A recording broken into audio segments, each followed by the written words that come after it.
أهلا. اليوم عندي سالفة وياكم، بس شنو؟ أريدكم تركزون وياي شوي. من احنا انولدنا على الدنيا لليوم نشوف أشياء ما نفكر انه هاي من وين اجت. منو اخترع الجلاس؟ شو وقت تصمم اول رباط؟ ليش النساء يموتن على السشوار؟ منو اخترع فكرة الجدر؟ ألف شغلة محوطتكم بهذا المجتمع كل يوم، بس انتم ملتهين بالأكل. إذا تقربتوا على أصغر التفاصيل راح تشوفون انه البني آدم ماكو شيء ما اخترعه من قبل مئات أو آلاف السنين. ومن أقول أبسط الأشياء أقصد أبسط الأشياء بنظركم، مثل هذا الخط. هذا الخط بسيط مو؟ أوكي. الخط موجود بكل مكان، بالبوسترات، على التلفزيون، على تليفوناتنا، بالشارع، على ملابسنا. شلون أنسى الكتب؟ الخط هي وسيلة نستخدمها على مود نعبر عن نفسنا ونفتهم باقي الناس.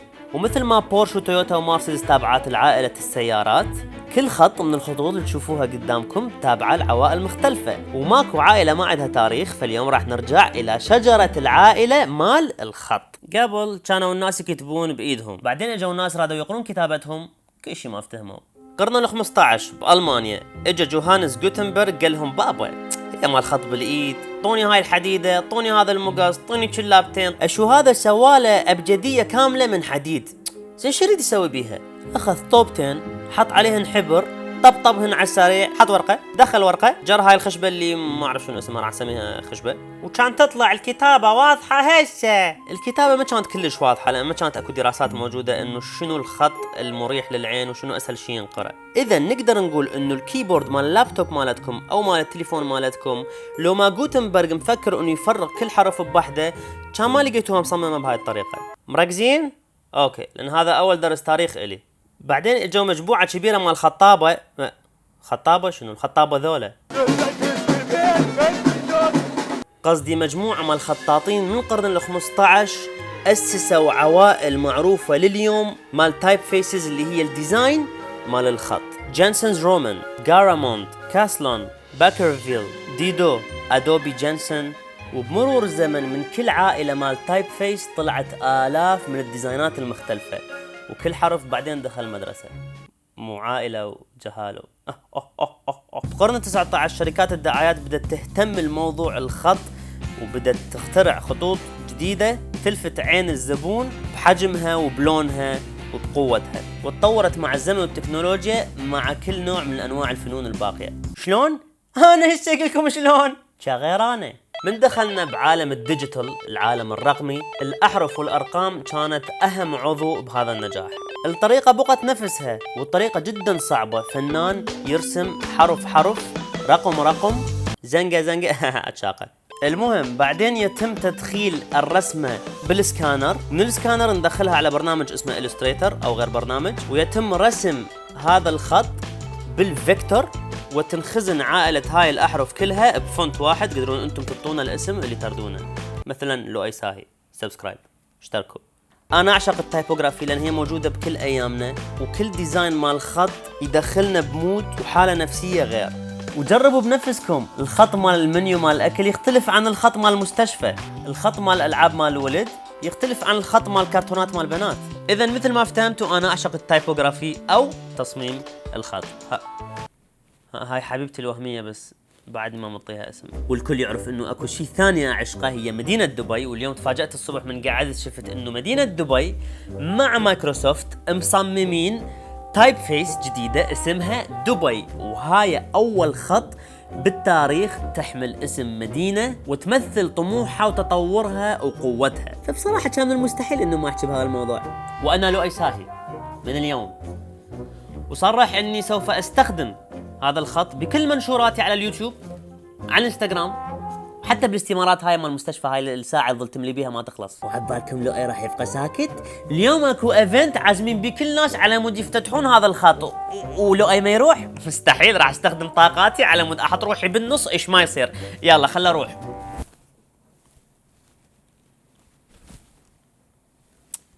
اشتغلت ذاك اليوم. ها اجينيو. ما أجمل الصباح من تتمشون على البوليفارد بالداون تاون.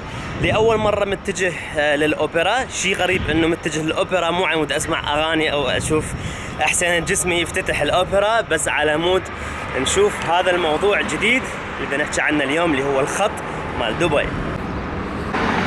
تعرفون ليش المدينة العظيمة بها نوع من الهدوء الصبح؟ لأن هي عظيمة لأن كل الناس اللي يشتغلون بها عظماء ويشتغلون ومشغولين، فما تشوفون أحد بالشوارع. دبي أوبرا. طلع البرج ونواصل. طبعا دبي أوبرا بلشوا البناء مالتها بال 2013 وخلص بال 2016 السنة اللي فاتت. المهندس مالتها اسمه جون روستوك ومساحتها تقريبا 60,000 متر مربع وبيها 2000 مقعد. بس شنو شدوا أحزمتكم لأن الواي راح يوصل. هذا الهاشتاج مالتنا اليوم اكسبرس يو، عبر عن نفسك. اوه هذا المصعد يحكي وياك. السلام عليكم. واو هاي ثريا. شفنا الوجوه هاي الطيبة اليوم. يا هلا، كلكم جاهزين للخط الجديد؟ جاهزين؟ دبي فونت. يا شو شعورك؟ ما تكتب بأي شيء ثاني. لا احنا جايين على الخط ما جايين على الاكل، بس يعني اذا يحرجونا ناكل.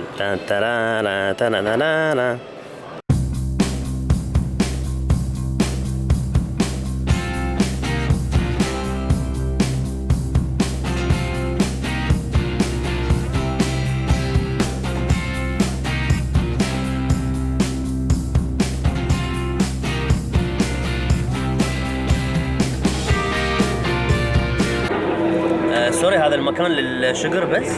معلش انا اسف. يا هلا شو اخبارك؟ منور لؤي. مشتاقين لك. ما في بيض اليوم؟ لا ما فيش بيض. بدون بيض. لا سامحين وجايين في نظافه وريحتنا حلوه مش ناقصين. هذه الفرصه لأتقدم بالتهنئه والشكر الجزيل لجميع من شاركوا في هذه المبادره المبتكره. شكرا لكم جميعا والسلام عليكم ورحمه الله وبركاته. احنا اليوم مع دكتورة نادين. دكتورة نادين السلام عليكم. ألف مبروك على هاي المبادرة الجديدة والجميلة مع مايكروسوفت وحكومة دبي. شنو الشعور أولا؟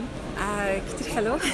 هيدا كان شرف كتير كتير كتير كبير لإلي وللفريق التصميمي اللي اشتغل معي ولشركة مونوتايب اللي أنا بشتغل، إنه نكون نحن عم نقدر نتعاون مع حكومة دبي وكمان نتعاون مع مايكروسوفت إنه نشتغل على مشروع هيدا الحجم وبهيدا الرؤية. أكيد. أنا عندي سؤال بسيط، سؤال واحد بس. ممكن يبين بسيط ممكن يبين معقد. ما هي صعوبة إنك أنت اليوم تشتغلين على ديزاين تايب يكون بسيط بس مختلف عن التايبس اللي احنا نعرفها، هلفيتيكا، فوتورا، كل باقين؟ اكيد. لا هو سؤال كتير منيح. هياخد وقت لجاوب. اوكي جميل. لما قعدنا تنشتغل كان في مميزات نحن عم نفتش عليها لهذا الخط. واحد منهم كان سهولة القراءة. الثاني واحد كان انه يقدر هذا الخط يجسد رؤية دبي، وكمان انه نقدر انه يكون له تمييز عن باقي الخطوط. اجت من خلال بساطة الشكل يلي هو انه الخط لما بتطلع عليه، لما بتطلع على التفاصيل يلي بقلبه بتشوف انه ما في شيء موجود ما له سبب انه يكون موجود. يعني هو مبسط لدرجة انه بيحوي بقلبه كل الهيكل يلي عايزينه للخط العربي، ومبني على جماليات الخط العربي بس بطريقة بسيطة، لانه الجمالية هي ببساطته مش بتعقيده.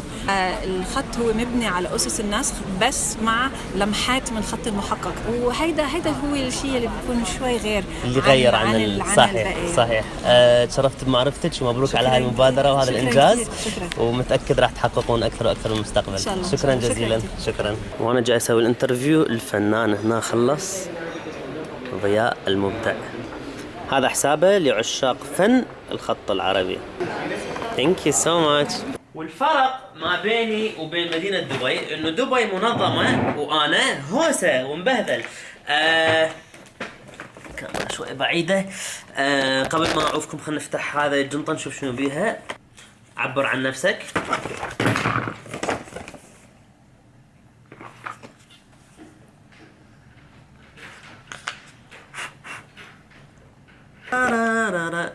USB. يعني أخاف يعني عندك فايل ترد تدزه.